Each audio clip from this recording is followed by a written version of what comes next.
here. And one quick switch.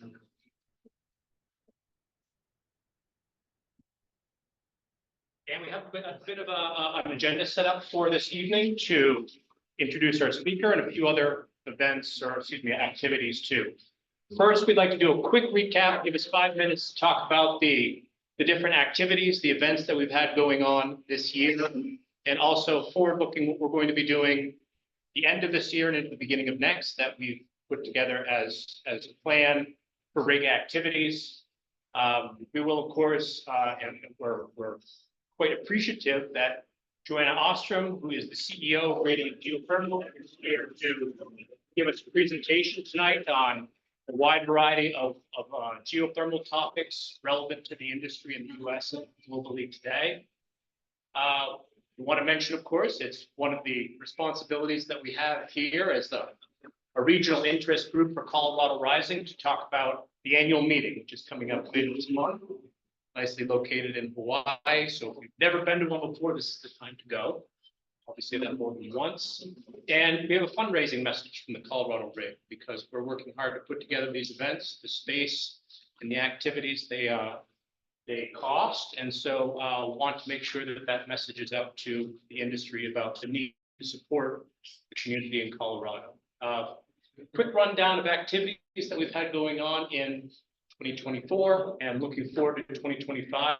We've had some excellent guest speakers this year. Kent Marsh from Colorado Mesa University back in March. July this year was Jason Sorter with Geothermal Rising itself. And he's the Community Engagement and Policy Director, a great introduction to geothermal policy in the United States and where it stands today with Johanna Ostrum.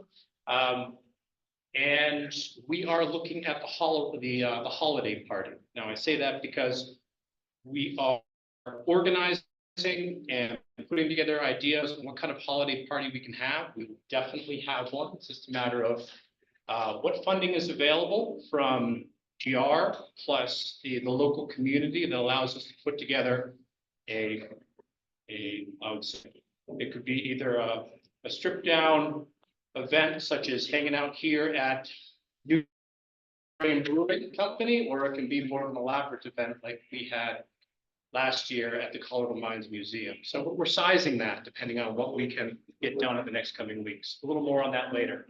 We've also talked to Amanda Coker, who is the Laboratory Program Manager for Geothermal at NREL, who's offered to join us for our first guest speaker at the beginning of next year. That will be in March next year. So things to look forward to, lots of activities and planning. We have some great events this year that Eric will give us a rundown on some details of. Thanks, Eric. Well, thanks everybody for coming tonight, battling the traffic and everything here. Who attended the field trip this summer? A couple of us. Well, thank you for coming. For those of you that were not aware, we led our first geothermal field trip up the Front Range this summer. Here's some of the pictures we had from there. We had 27 people, including the leaders on the trip. We went and looked at different outcrops of the Lions Formation and the Precambrian Basement here along the Front Range for their geothermal potential here in the Denver Basin. I think the trip was a great success. Everyone had a lot of fun, a lot of great conversation. We learned a lot, and we'd like to put on more events like this next year. On field trip, if not a second. So be on the lookout for that. But we will probably need more support, donations, and sponsorship to lead field trips like this. And then in August, we hosted a Durango meetup, which was a small meeting down in southwestern Colorado to kind of engage some of the community down there on their interest in geothermal and start to get people in that part of the state really interested in geothermal. So that was another good event, a nice little icebreaker for bringing that community in. So we'd also like to do more events regionally around Colorado next year too, because we do have a lot of interest, a lot of people reaching out to us saying, hey, we don't live in Denver, we don't live close by, we can't make meetings. We do have some people on Zoom tonight, but we want to do engaging meetings around the state too. So we'll be looking to do more events like that next year. And then like Logan said, we are actively looking for sponsors and donations from everybody here, companies working geothermal.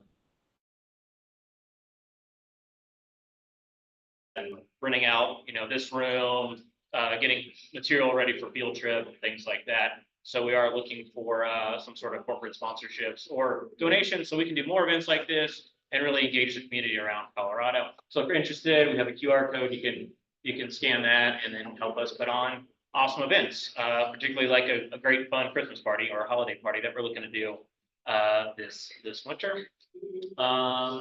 And I guess that's it for our last quarter events. Logan, you want to introduce Johanna? Right, and just to check in real quick, Logan, are we supposed to be seeing the slideshow? Yes, you are. Minor details. No.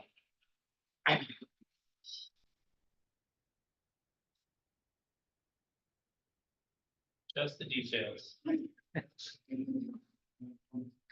Yeah, we're starting over. Pam, how about now for you? Yeah, thank you so much. Very welcome.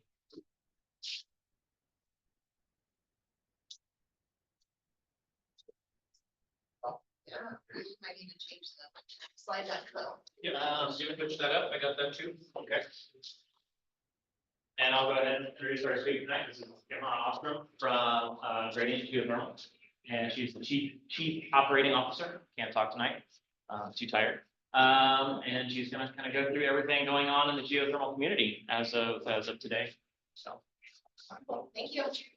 Well, thanks for having me, everybody. I think in the earlier slide, it said I was CEO. Anyway, COO at Gradient Geothermal. Which is gonna be annoying. Hold on. I'm gonna fix that so it doesn't auto.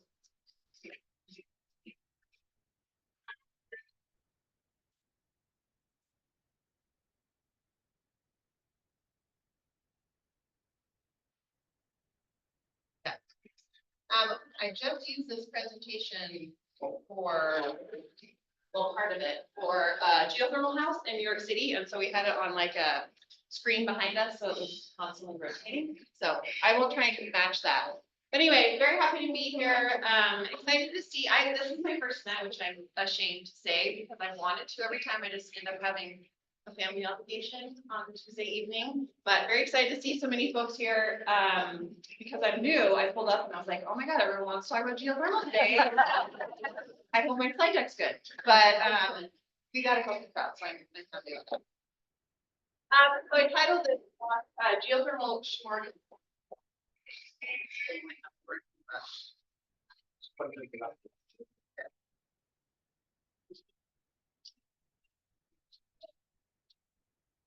Oh man, this might be guys. Yeah, I saved the wrong one. Well, anyway, that's okay. This is what happens when you do a slide deck right when you go up.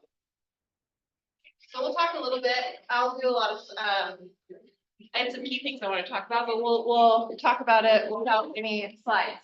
So the three things I really want to talk about is what's happening in Colorado, what's happening nationally, and a little bit about what Gradient Geothermal is working on.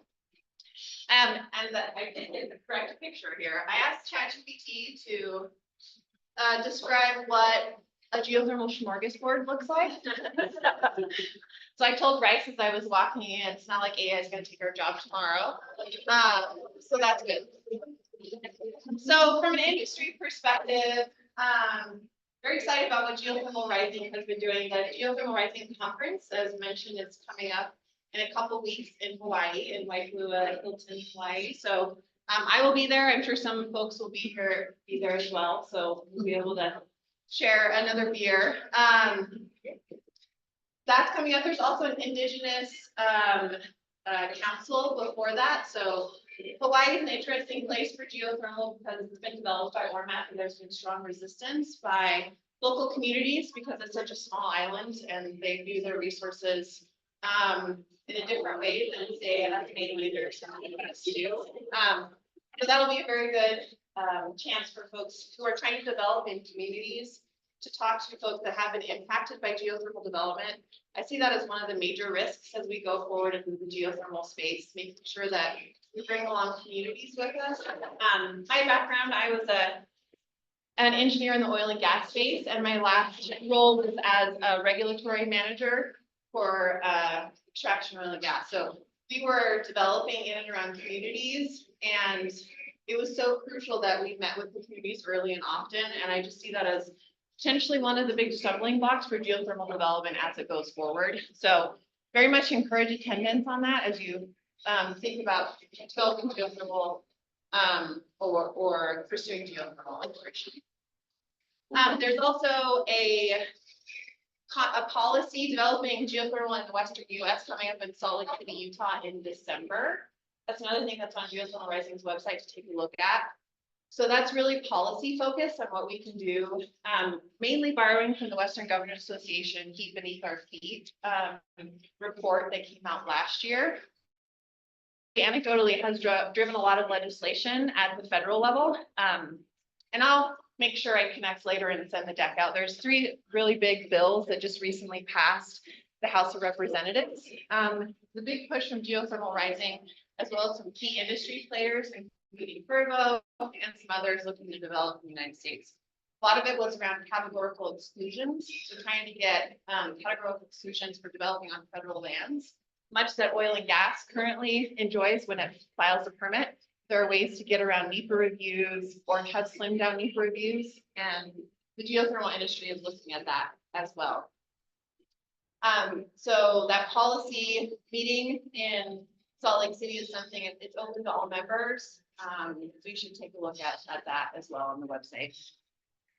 So on the federal side, I mentioned there's 3 bills that just passed last Friday through the House of Representatives, which is exciting. One of them by a well-known AOC was the leading voice on that bill. So as well as the governor from Nevada. So there's some really big momentum and big names coming behind these bills. It's exciting for the geothermal industry because, right, we're all here because we're passionate about the geothermal industry. One of the biggest hurdles has been permitting. And so these bills, a lot of them address permitting reform to get much more streamlined permits through the process. Also on the federal level, the DOE, as we all know, the Geothermal Technologies Office has been doing a lot of things, including increasing more funding. They just recently closed their Eastern US Enhanced Geothermal Systems grant. They also gave an indication on their website they're going to be opening a new funding round, really particularly focused on seismic and resource characterization. So less around the drilling and fracking, but more around finding an asset. So generally their cycles, they come out July timeframe. Then you've got like 2 months to submit the application. So folks looking for funding for projects, that's a good thing to look on. Also, I have a bit about industry news. If you've been paying any attention to any of the major news networks, they've been talking a lot about the power hungry AI industry, right? Having a little joke about ChatGPT, which I use actually ChatGPT quite a bit. Just don't ask it to make pictures, or else if you want a good laugh. It's a good way to break up your day. So Fervo had the agreement with Google. Their multi-megawatt Cape Station development, and a lot of that's to feed a PPA with Google, mainly to power data centers. Sage Geosystems announced a 120 megawatt deal with Meta. So that was a virtual power purchase agreement. It was a partnership to develop geothermal. So it's not like Meta is going to set their equipment out in their ranch in Texas. It's more of a virtual power purchase agreement. So they will buy the power, though it's not produced exactly where the data center is. So you really see this push by, well, it's a push and a pull, right? Geothermal is trying to find big customers as we're trying to develop big assets. And AI data centers are extremely power hungry. There's some crazy projections on what that looks like. Bloomberg is saying like 5x what power we're using now by 2030, all of the data AI centers. Bloomberg's probably the most aggressive, but as you look at various other news sources, it's all 1 or 2x what the power we're using in the United States, just data centers. I attended a event in Telluride last week. There's an open minds forum. Check it out. It's a bunch of, there are some geothermal companies involved as well as oil and gas, like NextEra, all big energy developers. They have a think tank set up to figure out how do we solve the energy crisis, looming energy crisis, all while reducing emissions. Because the other secret side of AI is that they're going directly to the oil and natural gas producers and asking for, hey, I need natural gas to feed my data center because it's cheap and it's ready to go. That's the side they don't talk about, but they're also trying to find renewable energy developers. And there's a big opportunity, I think, for geothermal in general to feed that, right? It's a nice consistent base load, always on resource. That's something we're sure you all talk about when we talk about geothermal. But it's all this locality, virtual power purchase agreement versus can you drill wells right next to the data center so you can minimize transmission costs and losses. But every company in the S&P 500 has some sort of climate goal. They're all trying to be carbon neutral or carbon negative by 2030 or 2050. All of them have set these goals. Most of them, if they're being honest, will never get there, but they're trying to feed that. And so I think they're all kind of looking at how do we get there with renewable energy. I think nuclear is a viable option. I don't know if you guys saw the news that Microsoft is working with 3 Mile Island, the large nuclear facility, to get that back up and running. It was part of the plant that shut down in 2019. So it's actually part of it was running for quite some time. So they're refurbishing it and getting it back going because the data needs and the power needs are out of this world. So it's a very interesting time. A lot of people ask me, why the heck did I go from oil and gas to geothermal? Well, to be honest, I got laid off. And then I was like, what do I want to do with my life? And then I started the company with Ben Burke, who's our CEO. But I think it's an incredible time for geothermal, who's definitely gone through cycles, right? We've gone through these cycles before where they're up and down. I would say from folks that I've heard that have been in the industry for a while, this is quite a crescendo. We hope it continues, right? But I think if you look at future forecasts for the data needs and the power needs are pretty insane. So I also have a healthy set of slides on the ECMC and their rulemaking. I want to thank John to help with some of that. So I don't know if folks are aware, but the Colorado Oil and Gas Commission was renamed to the Energy Carbon Management Commission. And underneath that legislation that renamed them also tasked them with regulating deep geothermal operations, or DGO. And so through the past 4 or 5 months, they've been going through rulemaking, maybe 3, and they looked at how do we encourage, but also regulate geothermal development in Colorado. So they just recently finished those rules, and they're out there if you guys want to take a look at them. I think they're formally adopted in October is what I saw on the website, but John can correct me. Oh, there you go, yesterday, wait, 2 days ago. Yeah.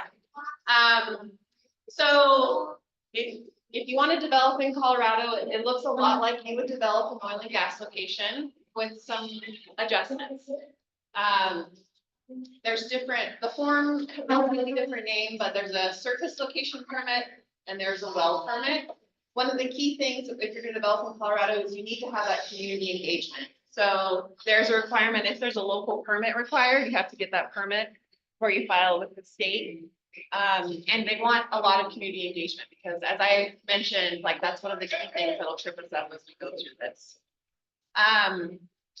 There's some differences that the permits can be administratively approved. They don't have to go to a full commission hearing, which if you ask an oil and gas operator, that helps quite a bit because commission hearings sometimes can be lengthy. And in these cases, I think they want to figure out how to streamline the process and get some projects going. You can also do test wells with administrative approval. I won't dig too into the details because I don't have the slide to reference, but John is here. I won't point out him too much if he doesn't want to. He wants to enjoy his beer and not talk about the ECMC regulation. But I think geothermal rights have some really great things to say about how they're thinking about. I was part of their group that testified, so I think in Johanna, hi, I'm so sorry to butt in here, but your slides are not presenting. They're still in a PowerPoint. status? Yeah, that's And just, because I made a mistake and didn't save my slides correctly. So you just get to hear me talk, unfortunately. Sorry about that. okay, I do have slides when it comes to our company, so I have those. But I'm kind of doing an all over overview of what's happening in the industry today. Some other exciting things happening in Colorado. The Colorado Energy Office has been doing great work implementing some of the legislation that came through last year. So there is the second round of the geothermal energy grant program that's open right now. This time around, it's only for thermal energy networks and ground source heat pumps. So there's no electrical power generation or study opportunities. That has been shifted into a tax credit. So I won't point at Bryce, but I might point at Bryce. He's the Colorado geothermal expert at Colorado Energy Office, does a great job with him and his team implementing the grant program, as well as just the minutia of getting a project, mini projects going at once. I'm not an expert on the tax program, but from a little bit I have heard, it can be quite beneficial for large projects. So there's an opportunity to get significant funding early on for large electrical power generation projects. So Bryce is the expert. He does have open office hours, I think, to talk about some of this. He's been told by the governor and on many occasions he wants to see geothermal development happen in Colorado. So he's a great advocate for the industry. So if you have any questions, he's an awesome resource on that. And then I'm going to talk a little bit about what my company does, but I have.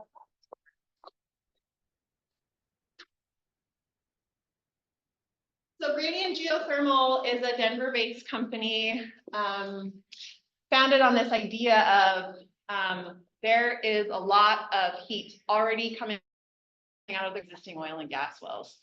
There's opportunity to capture this low-grade geothermal energy and create power for oil and gas customers as well for the grid. So we view it as a ready now resource. Our equipment can be ready and installed in a week. It's distributed, so it can set up for kilowatt scale over lots of different wells. So if you think about rooftop solar for residential, where you have a lot of kilowatts, but when you look at a community, it's megawatts of solar. That's what we're talking about when we look at geothermal in the oil field. We developed a small modular geothermal unit. It uses ORC technology. We integrate our heat exchanger sled with off-the-shelf ORC technology. We currently use Electrotherm. They're based out of the US. So we like that for tax credit purposes. But there's also ORC manufacturers all over the world that have small units, and we can integrate with those as well.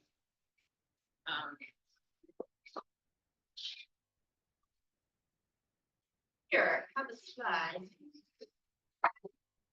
A video. Does that work?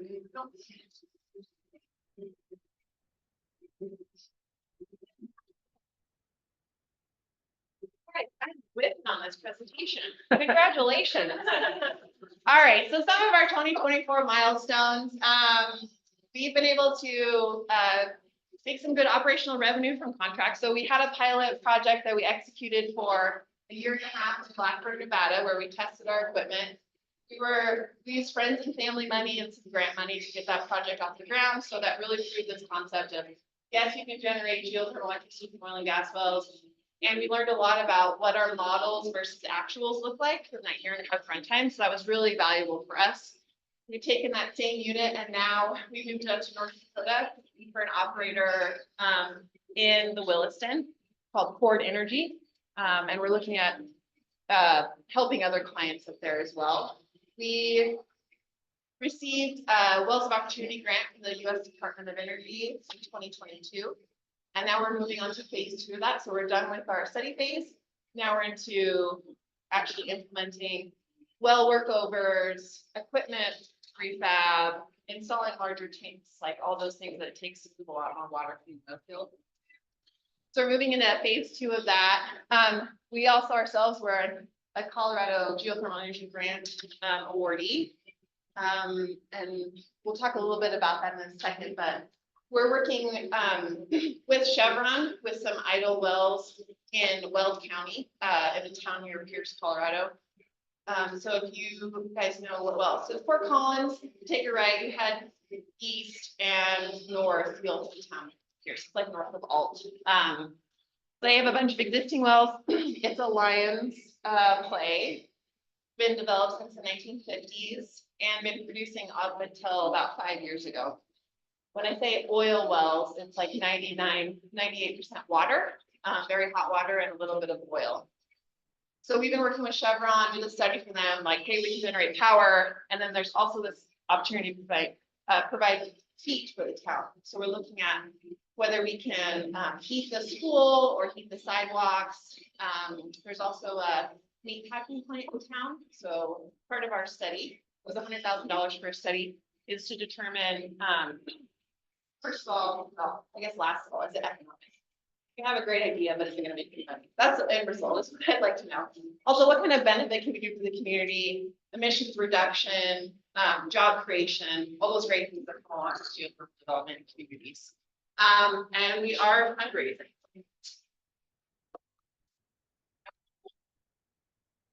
Here's a map of the United States. You geography buffs, I probably figured that out. So what we really focus on is already drilled oil and gas wells. We look at subsurface bottom hole temperatures. Some folks in the room, of course, know that bottom hole temperatures need to be corrected. It's very interesting what you can find, how long the well's been shut in between when they run the tool versus how recently they did the well. But we're looking at really low temperature geothermal that's spread out across the United States, really in every oil and gas station. So it really expands the footprint of where geothermal can be developed in the United States. We're also working on some projects internationally. I think I have the slide on that. But we're doing a study for a client in Argentina as well as in Vermont. So oil is, we have oil fields all across the world, and a lot of them are drilled to deep resources. So though we didn't intend to start moving internationally, such a small company, it just kind of fell in our lap. So that's a good opportunity. So this is a picture of oil and gas fields in the United States based on their bottom hole temperatures. Our unit that we use, the refrigerant, turns into a vapor at 150 degrees Fahrenheit at one atmospheric. So anything above 150 can spin a turbine. We like to have more than 150 because you can generate more electricity. Really, anywhere around 200 degrees Fahrenheit is great for us. Can't max out our equipment depending on the volume flow.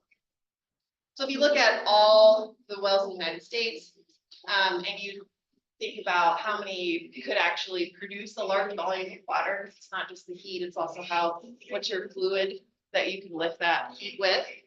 We estimate about 500,000 wells are applicable for our technology. And if you do a conversion, that's 13 gigawatts. So that's not insignificant, right? We talked about our units being 75 kilowatts. People don't get too excited, but when you talk about at scale, there'll be a lot of power generation available.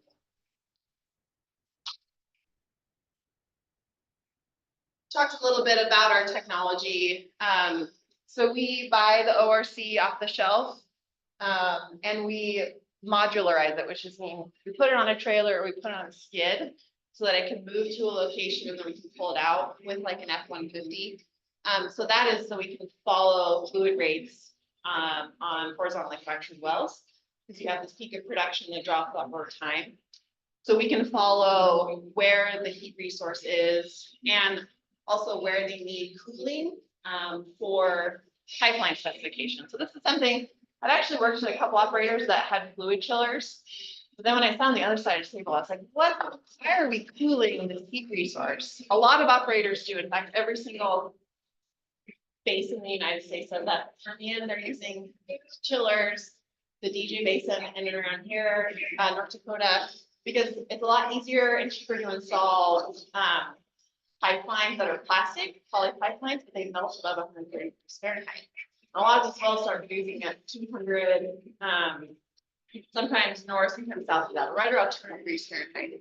So there's this large thermal duty that these oil and gas operators pay to cool, because it's still cheaper to do that than to put in steel pipelines. So our equipment can provide cooling because we're mining the heat, but also provide electricity for that. So that's currently what we're doing for the operator in North Dakota. So we're providing cooling plus power generation.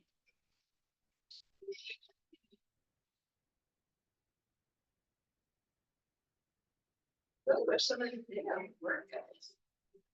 Nice little panorama of our equipment. So a couple, well, here are a few images of where we're actively operating. I talked about the field in Blackburn, Nevada, and then also the valley is called Pine Valley, Nevada. That is where we'll have a permanent installation there. So it's not our mobile modular system. That reservoir is like 270 degrees Fahrenheit. When it gets to surface, it's like 240. When we get to the tanks, we're at 200, 210. So we're working with the operator on where we set it at the wellhead or at the central facility. We have this balance of flow rate versus temperature. But excited to get working on phase 2 of that this year. We're also working on a project in the Haynesville, which is the deepest, well, it's the hottest field in the United States, but it's predominantly dry gas. And gas is not great at carrying thermal load. You have to have a lot of it. Luckily, Haynesville wells are highly productive. We're talking like 30,000 MCF, 40,000 MCF. And you get that from a bunch of wells. You can start to equate that to water and calculate what kind of power you can generate. So our system and our IP is really around how we get these low pressure, water dominant ORC systems to work in high pressure gas oil fields. So that's our technology and what we're developing for them. Again, because they all use fluid chillers and they're on ERCOT, which is not the greatest place to buy power, especially if it's very hot or very cold, or if it's coming through, or any of those things that can happen down in South Texas. So we're excited about that opportunity. And then I mentioned again our contract with Ford up in North Dakota. So this is just a quick look at some of the projects we are working on, studies we're doing, and some future upcoming development. And we should, I mean, we're a small company, right? We're trying to grow our operations. So we're hopeful that a lot of those oranges and blues turn into greens in the next year or so.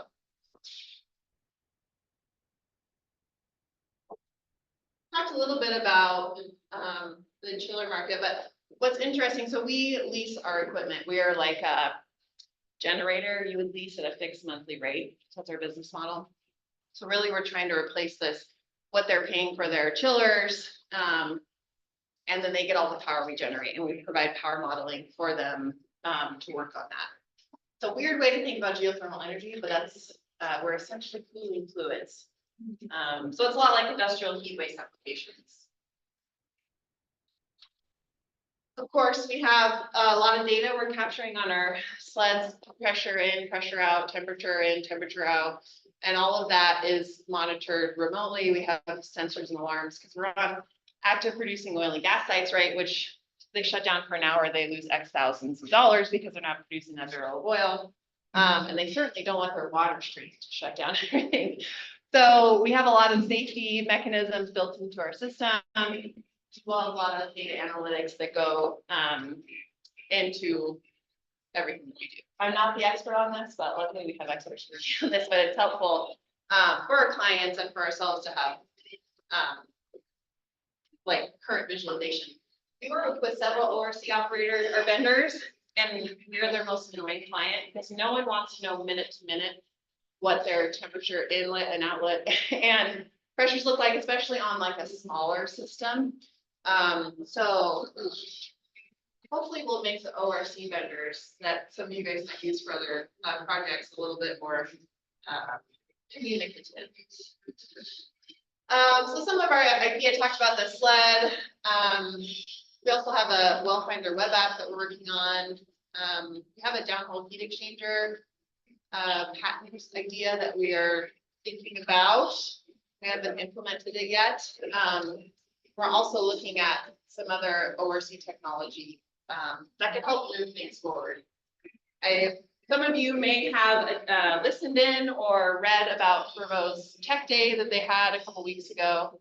And I thought it was very interesting. This is the length of my business, but they were saying one of the biggest restrictions they see for them growing is there's not enough surface equipment vendors. There's not enough ORC manufacturers to handle this amount of development that's coming. And right, probably everyone in this room hopes that everyone's wildly successful in geothermal plants everywhere, right? But there's not enough vendors, there's not enough equipment to handle that. We are on the small side, we provide equipment and chargers. We're not gonna build a 30 megawatt plant, at least at this point, right? We're in the small side, but there is a real need to develop that industry, particularly in the United States, because the investment tax credit has a 10% adder for domestic content. So everyone's looking for US manufacturers and there are none. So as you look to develop projects, that's something we do. Oh my God, this works. Look at the video, that works, guys. So here's a picture of our installation in Blackburn, Nevada. That is a Ford Mach-E. We charge that car from an oil and gas well, geothermal energy from an oil and gas field. So very roundabout. Charged the car. We drove that from Salt Lake City, Nevada. There's not a lot of places, not Salt Lake City, like Utah, to Elko, Nevada, and then south of Garland. It was very hard to find chargers. So our first Gen 1 had a car charger on it. We haven't gotten a lot of interest from our oil and gas clients to charge cars. So that is not in our Gen 2 design, but that's an adder if anyone wants it. It was actually handy. There was no charging stations. This is a bit about our business model. Really, we're focused on the leasing side. We also we help write grants. We do consulting projects. So if you want to understand what your resource looks like, particularly when it comes to an oil field, we can help with that.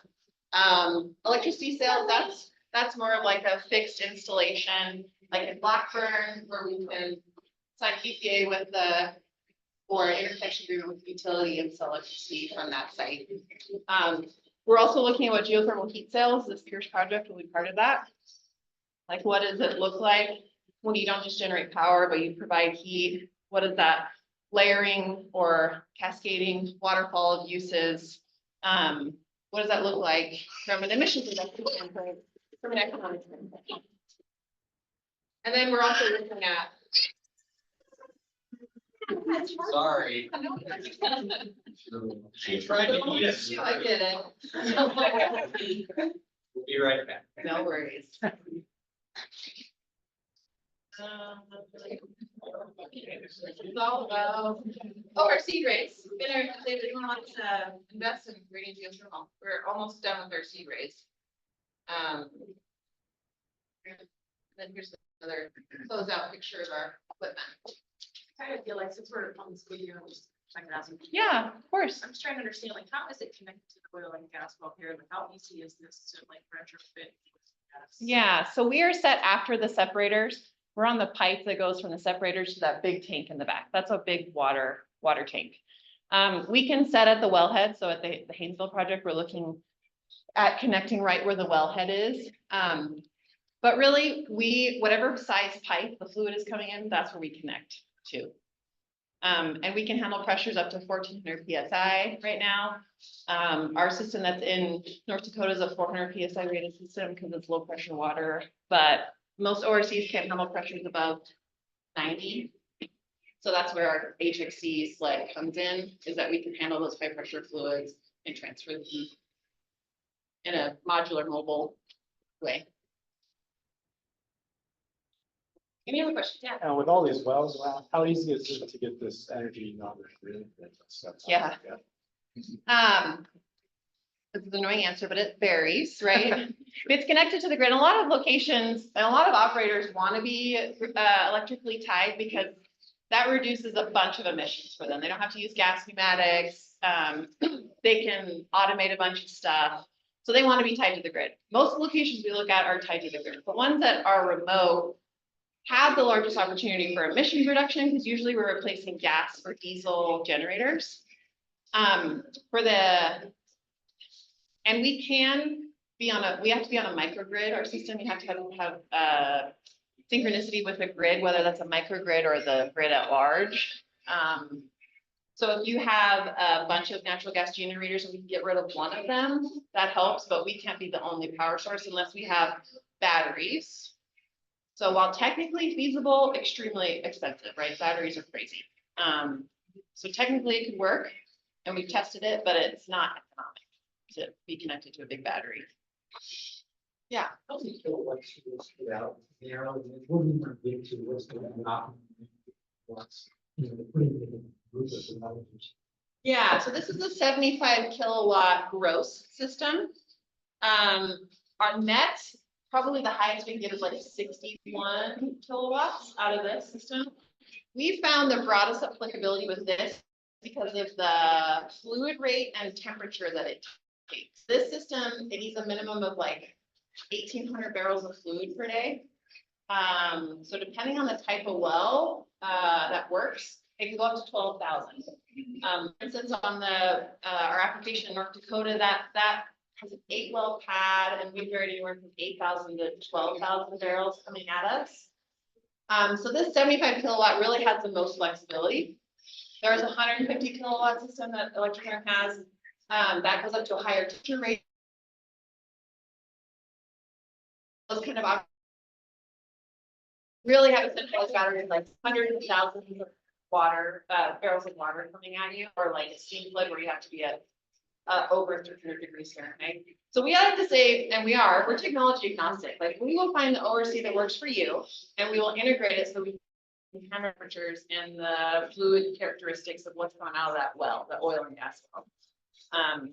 Anyway, to answer, 75 kilowatt is our most applicable system. Yeah. Yeah. Has any of the operators expressed an interest in generating Bitcoin with your system? I would say a lot of them have been burned by the Bitcoin bug, because that was a big deal like 4 or 5 years ago, especially in Colorado. And a lot of those Bitcoin folks have moved towards AI. They're rebranding themselves to AI, including some of the ones in Colorado. So there is like, what do we do with this extra power? That Haynesville project, they don't use much power because it's dry gas. Everything moves, it's all pressure. They use very little electricity. So we've talked about, could we power a direct air capture system? We're talking with a vendor who has a small DAC that they can set on site, that we could use the heat because they need heat to keep their solvent warm, so it can absorb the carbon. And then they also need electricity. So there's all these ideas of like, okay, if I don't need the power, what do I get the most value? Is it a DAC system? Is it AI data centers, little containers we can set out there? Or is it selling it to the grid? And sometimes oil and gas operators want to just reduce their operating costs. And selling to the grid is the fastest, easiest, simplest thing. They're not exactly, they're risk averse for lots of good reasons, and they want to do something that's easy and simple. So it's usually just net metering to the grid. Yeah. On the other side, so Colorado production tax credit is valued for the we will be revaluing those tax credits. And how much is it? So production tax credit is not. Stay tuned. So get it in now. No, just kidding. That round will open up in this fall and close. That is it'll be a 3-year reservation. It's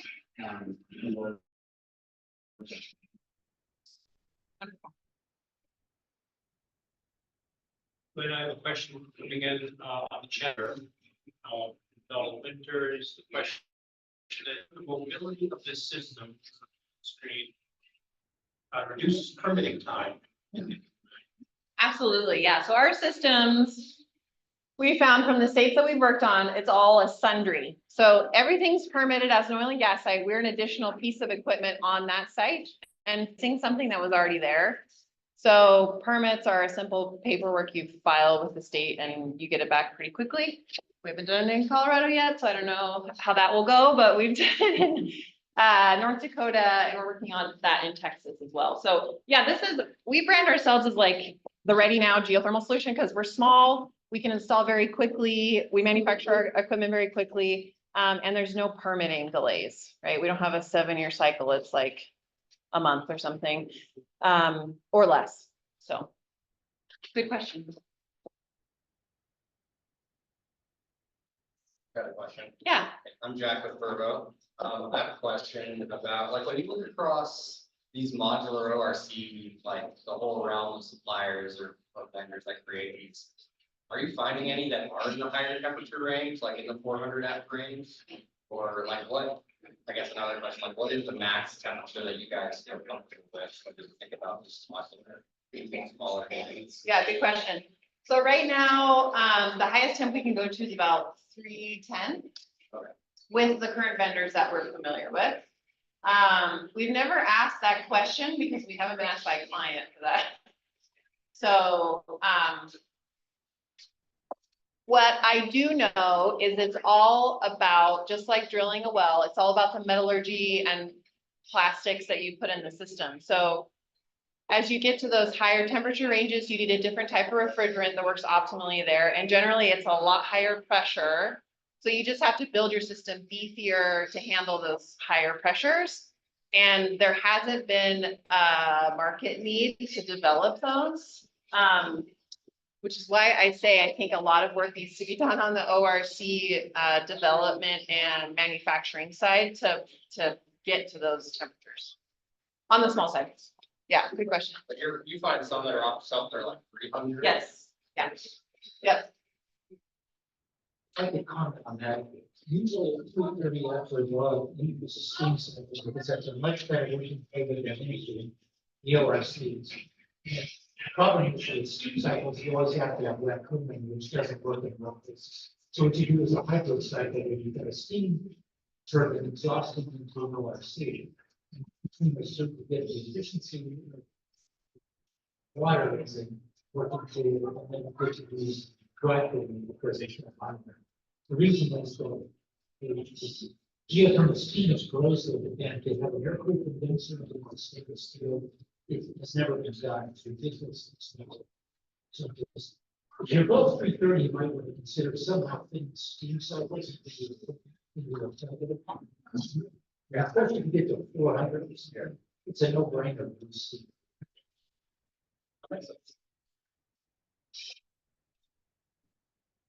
I think this is the last. Hey, one. Johanna, will you do me a favor and slightly repeat the question? Kind of in a shorter version, maybe for those of us online that didn't catch the whole thing? I will do my best. Jack from Fervo with an adorable little baby asked, what does ORC technology look like at the 400 degree Fahrenheit? Modular ORC technology look like at 400 degree, yeah. Yeah, that was the question. We had some good answers from the crowd. I think.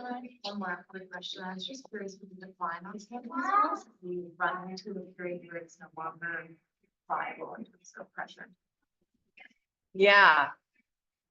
Yeah, if you're familiar, it sounds like you're familiar with oil and gas and horizontal production. There's certainly a decline rate. For our client in North Dakota, we will be on that location probably for 12 to 18 months, and then we'll move to their next site. Not because the temperature is gone, but because the fluid rate has dropped. That's a horizontal unconventional type of play, but there are lots of conventional water flood with a lot of heat resources out there in the world too. And that's where you look at a more stabilized, not modular system for those. Yeah. Mm-hmm. Are you having any experience?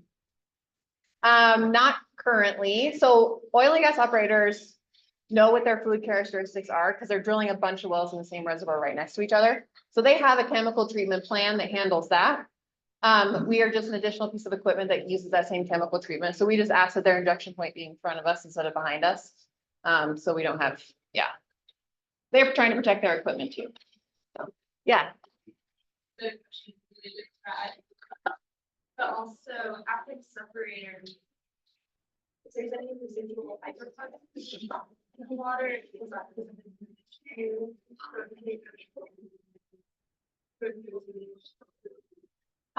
So our system is there to protect the ORC from getting any hydrocarbons. We can take all three phases, high pressure gas, oil and water through our heat exchanger. And we designed the system so it can handle that, but ORCs don't like hydrocarbons. They don't like gas. They're not built for that. And so that's what our heat exchanger, our IP is designed to do, is to clean it up and deliver it to the ORC in the parameters that it can use.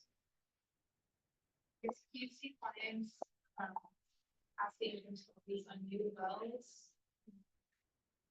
Modular and like move them throughout the field through the year, or can you up to? Absolutely. Yep. That's where we see really the most interest is the new wells, high flow rate, high production. They're already using fluid chillers. We're a swap out for that equipment. Oh, and we can generate emissions-free power. Great. So that's where we found the most traction with our customers. But they also work at, as I mentioned before, conventional long-lived assets. And I mentioned the Pierce Field is another example of like high water flow wells with high temperatures that we can permanently set equipment at. Yeah. Another question? Oh. Is there a lower limit to, how large the development is not computers being, so this, micro, well, or. Yeah.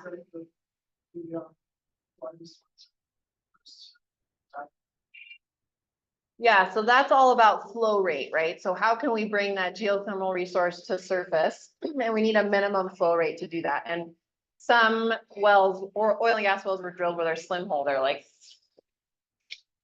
less than 5 inches because it was cheaper back then. Well, it still is cheaper, but they don't do that anymore to drill slim hole wells. They're not necessarily great candidates. You can actually flow a lot of fluid through a 4-inch pipe. If you try and you have reservoir pressure, right? So it's just a balance of what does the reservoir it's accessing, how much heat. You need less flow if you have more heat. So that's part of the analysis that we do. All new wells generally are drilled, they are usually 5.5-inch casing and they flow up the casing so that we don't have any issues with restricted flow. But we also like to be at central facilities where you have a bunch of wells coming. So you then additionally maximize the fluid that we can use. Yeah.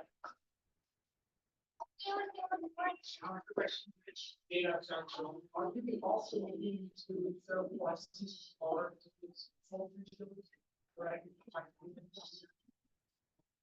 Yeah, so the little bit of work we've done on that is that computers or computing power don't like too hot. They're not very efficient at high temperatures. So that's the biggest issue with these AI data centers. They're just constantly fighting the heat coming from all these machines working in these huge buildings. But it's not quite hot enough to run ORC technology. That we have, I know there's been some tests, but they haven't been successful in trying to like generate power from waste heat. Is that where you were getting? I mean, can you use geothermal to the results you showed? Oh, okay, like ground source heat. Yeah. Yes, I think they do that. I'm not an expert on that, but I have read articles there. That's a lot of heat to dissipate, and the whole reason why ground source heat comes to work well is because they have a like you're dumping heat during the summer, but then you're taking that heat up for winter.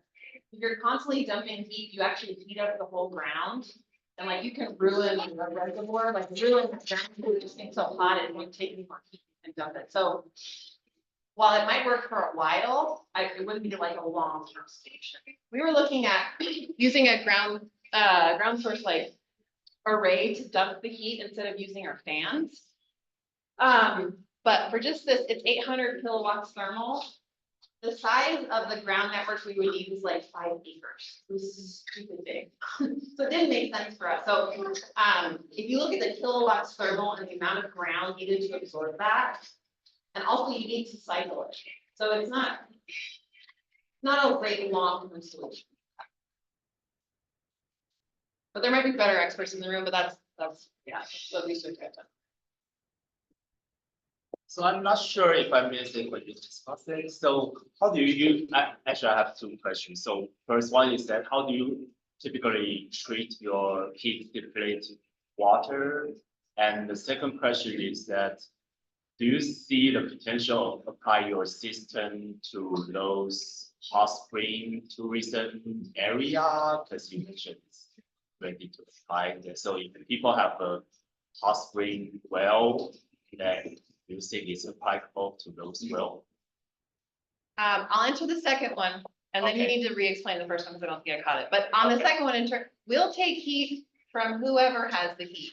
We know the oil and gas industry because we all came from it, and we know how to integrate into that. We know their safety. We know, like, it's a ready-made market for us. But where there's heat and there's someone who needs power, like, we'll figure out a solution for that. So there has been ORC installations off of hot springs. There's been lots of them. Well, not lots. There's been, I know of a handful. And you have this problem with scaling from a lot of those. So you're constantly fighting scaling, but which is common to a lot of geothermal. So Yeah. but not to say, yeah, we would look at it. That's not our core market, but we would look at it. But then explain your first question again. Oh, my first question is that you mentioned you use the water from the oil well, and do you reject the water back to the well, or you treat it and release it? I think that's basically my question. Got it, yeah. So we don't own the water, we don't own the field, we don't own the wells. We are simply a service provider that connects in, mines heat, generates power, and gives it back to the operator. So however they're handling their water currently, they'll continue to do that. The field in Nevada, they have an injection well, several injection wells. So it goes to this tank behind there. And then they push it to a couple injection wells that they have. And they are connected in the same reservoir, so it's a bit of a sweep to push the oil to the producing well. The operator in North Dakota, they are also connected to a pipeline, and they pipe water to an injection well. Yeah, we've looked at opportunities in the Permian, and they have a big problem with, they don't want to produce any more water. Because they have the same issue that they had in Oklahoma not that long ago, where they're creating induced seismicity with injecting all the water they're producing from their wells. So while we talk about, oh, geothermal's great, we just need your water, and they're like, that's great, we don't want to produce any more of it because it's causing issues in Midland and other places. So yeah, getting rid of that water is not our problem, but it is obviously a problem for the operator. Yeah, yeah. When you talk about cooling water, is it wastewater typically that they're reinjecting, or what are you doing for the oil and gas? So we use air cooler or like fan, liquid loop radiators. We just use fans. So that's our cooling and ambient air temperature. But you said like a service for a lot of operators who work with is cooling air. Oh, yeah. So Yes, is that not their oil? they cool, depends on the pipeline. It's fun, Dad. I want to do. They cool all three phases usually is oil, gas, and water. In North Dakota, we're cooling their water, so it can go into a plastic pipe. Okay. Yeah, so Have you guys ever looked at cooling drilling fluids? we are looking We for, use a lot of diesel that just cool our fluid. yeah. The drilling fluids.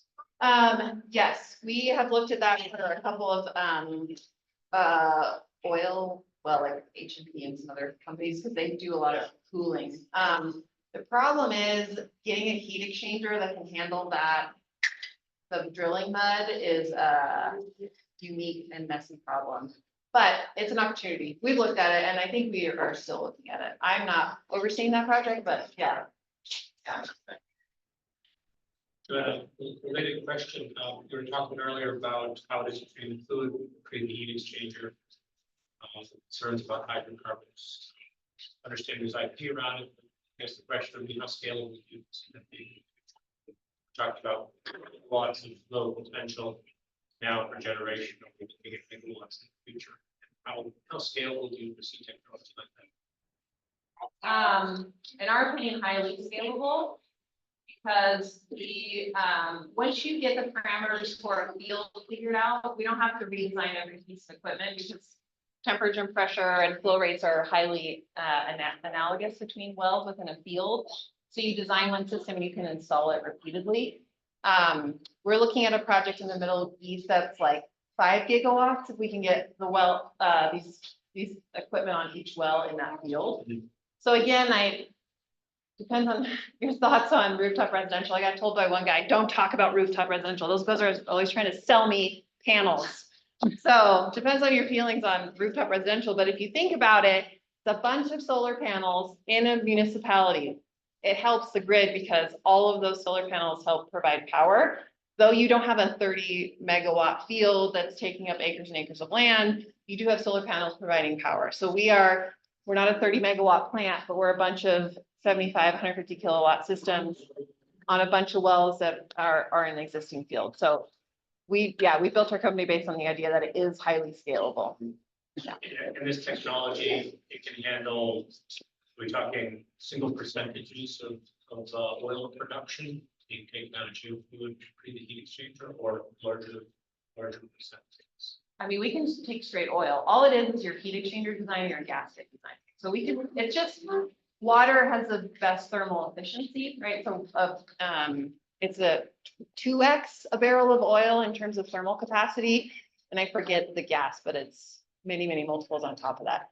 So you just need more oil and more gas to equal a barrel of water flowing through your system. But you can take heat from all sorts of things. That's all comes in your heat exchanger design and the metallurgy and gaskets you use.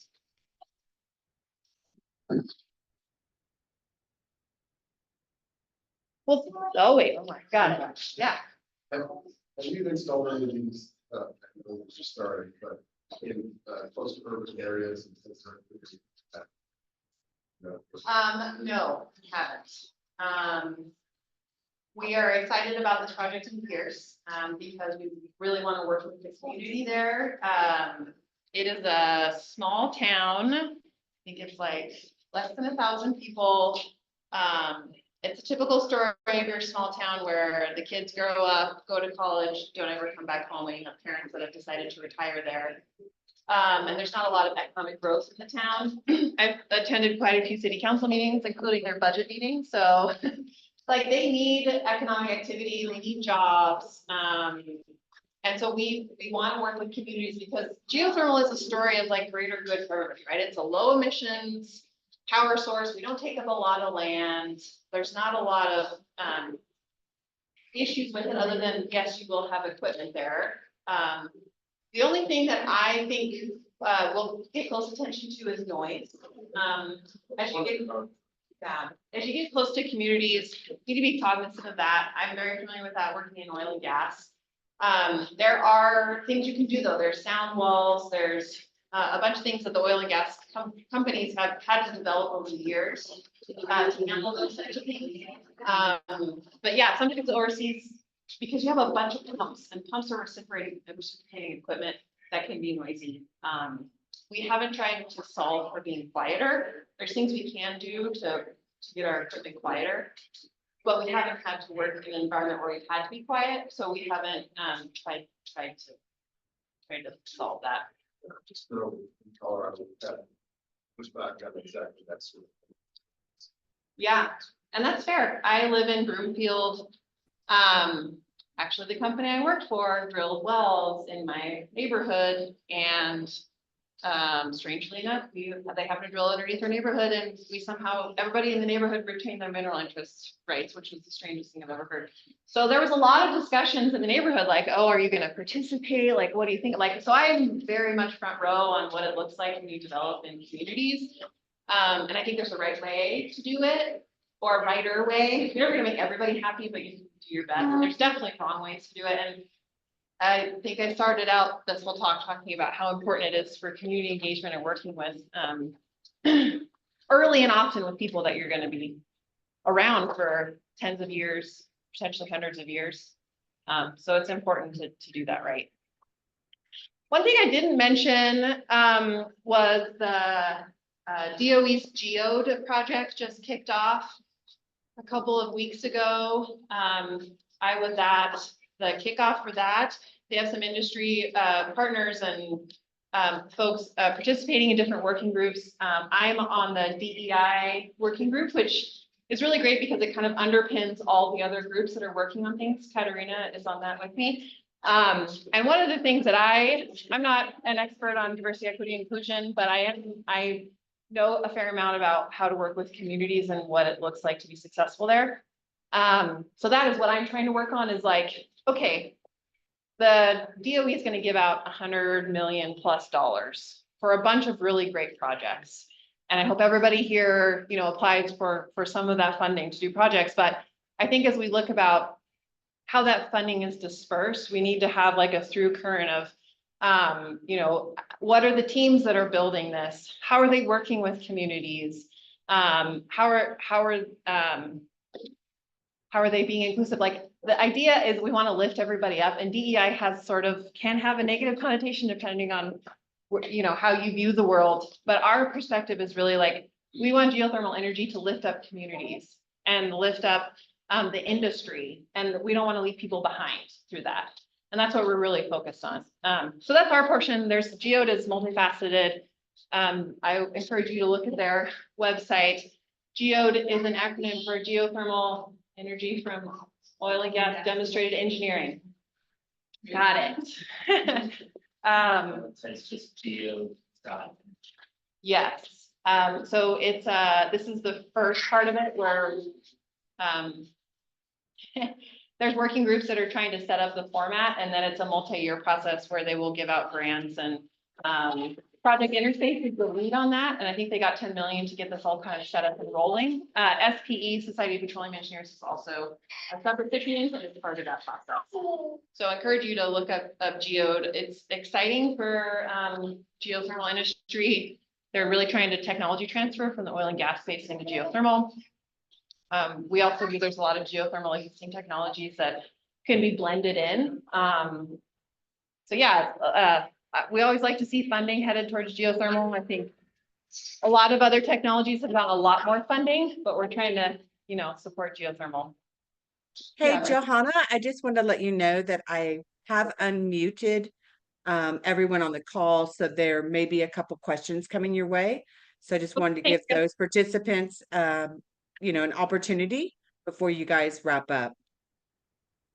We had a hand up here in the audience, Bryce. Yeah, and looking beyond oil and gas, there's other applications and really agriculture use and for cooling purposes, wastewater issue is going to be a huge issue. That's lots of I started hearing about transportation economies, structural a lot of locations are saying the oil and gas charging stations. So like, when we do, and I know as you're starting now, what do you see? Has that been fruition, or is it still very much 5-10%?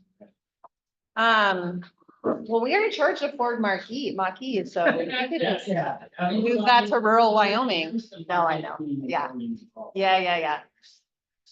So I'm excited about, there are several startups, of course I will include us, that I think that are doing some really cool stuff, right?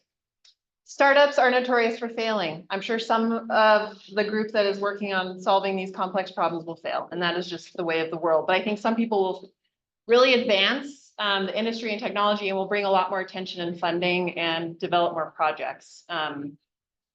So I'm excited about that. I think there's a lot of problems, but I think there's a lot of problem solvers that are entering into the space that are excited about it. We had a high school student job shadow yesterday at our company, and she was so fired up about geothermal. I think if all of us can tell the story to kids that are looking to go to college or getting out of college and like, what do I do? And because they're motivated to solve the climate crisis, to do good in the world. I think more than I've seen other generations maybe come out of college. They're not necessarily focused on making a ton of money. They want to do good in the world. And I think geothermal is one of those places those really smart people should land. And I think we all should do our part in talking about that. I don't get to be around high school students very often. My kids are younger than that. But it was exciting to see her so excited about the industry. She wants to go to be a chemical engineer now because she wants to figure out how to, well, chemical engineering is good because you do a lot of different things, but she's fired up about geothermal. So I don't know, I see lots of problems to solve, but I see lots of movement to solve them. Yeah. Hey, we have a question online from Dahl Winters. Dahl, do you want to go ahead and ask your question? Sure. Thank you so much, Johanna, for an excellent presentation. I'd love to ask more about, I understand that you have a 75 kilowatt unit that was on one of the last slides, and I'd be curious if you've looked into using that power to power thermal energy network pumps. We've been looking at some, and we have a statewide map for Colorado. And we are really interested in seeing what technologies are available to be able to achieve good flow in various areas, just for scoping out what's possible throughout the state. We're doing this for other states as well, hopefully getting to the entire country soon enough. But I'd love to know if you've encountered I guess on the supply end, if there has been interest in using your technology to, where geothermal is being produced, having that power supply heat for other types of geothermal as well.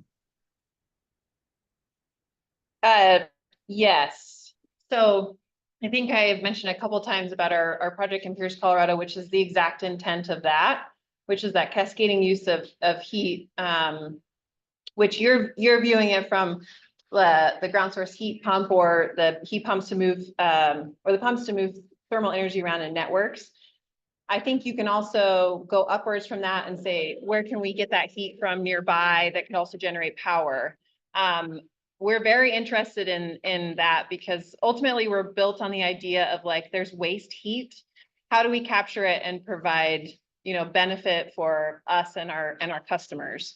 So yeah, I'd love to talk about where there's opportunities to provide power for your system. Wonderful. Thanks so much. It's great to hear a company that's growing and going forward in this space. Much appreciated. Yeah, appreciate it.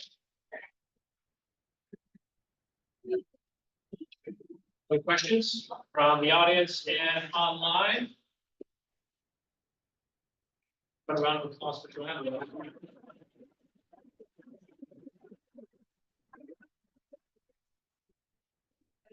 Few words from the sponsor here.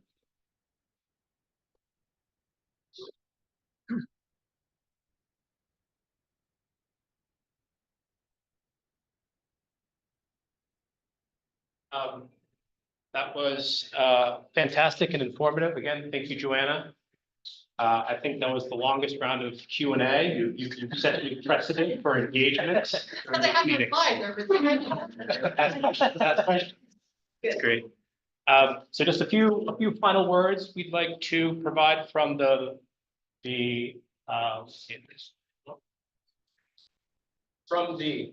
apologize for all the AV issues. Say what you want to do, but when it comes to plugs and cords and all that, folks are those scenes. Right? Okay. So a few words from Geothermal Rising. One would be Geothermal Rising is a fantastic organization to be a member of. There's access to a great deal of geothermal information through their library and also essentially access to the geothermal industry knowledge base. Of course, this is the right time for a plug about the GRC conference that's coming up at the end of this month. It's being held in Hawaii. So if you'll be there, it would be great to see you. And there will be, I think, a great event that's taking place also. But Always a very informative event, the best annual geothermal event globally. My running opinion. And the remaining message to pass along is that the rig is actively fundraising currently. And the reason we're doing this is because we're organizing events. We are, earlier in the discussion today, we were talking about how many quarterly events we've held this year, that we've organized field trip events. We've had regional events, one held in Durango. We want to do more of those next year. We're looking at organizing now our holiday party in December, and we're right sizing it to the available budget that we have left. So we're working with GR, and we're reaching out to the community for any fundraising that can be provided individually to support that event. Again, we could have a stripped down version where we all get back together here, and maybe we'll open a bar tab for once rather than just making everybody pay. Or we have something a bit larger and grander in scale, like we did for the Colorado School of Mines Geology Museum last year, which was a fantastic event and very well attended. So we'll leave the QR code up here. And another point to make would be that corporations, people who attended from different companies at the Christmas party last year, will send out a fundraising letter to each of those companies to ask about corporate sponsorship. There's the opportunity to advertise even with rig events. So that message is out there, and we really appreciate the support of the geothermal industry in Colorado, beyond Colorado, with organizing these rig events. And so our next organized event, not talking about the Christmas party anymore, will be Hey, with Logan, can I just jump in and just give Yeah. a shout out to a couple of our Earth Energy visionaries of geothermal rising? I actually am going to steal your share real quick and just share on my side, just because it's very important for us to your point, you know, just kind of thank those people that have been helping us. And you know, along the way, we've had some great people join as our top tier, which is our Earth Energy visionaries. And then I'm going to just flip very quickly and just kind of show you our geothermal champion members. You know, these are amazing companies, per your point, that have supported geothermal rising and our rig activities in our budget and things of that nature. So we just really want to make sure we're thanking them as well. And I just really appreciate that very much. Thank you. Thanks, Cam. That's a good message. I'm glad we got it in here at the end. Appreciate that. So our next organized event will be Amanda Coker from NREL is again offered to come and speak at the next rig event that we'll hold in March. So we're looking forward to meeting you back here in March if we don't see you at the Christmas party. Thank you. One more thing I Yes. forgot to say. You're almost clapping. Sorry. I just to build on the geothermal rising, I'm actually running for the board of directors of geothermal rising, so this is a shameless plug. Love your support for that if you're new.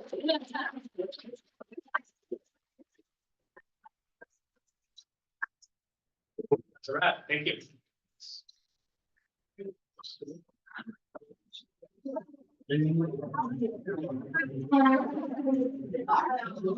Okay, so are we done with the online community and we can disengage now? Yeah, I think so. I saw that terrible. Yeah. All right, thank you guys so much for joining and have a great rest of your afternoon. Goodbye now.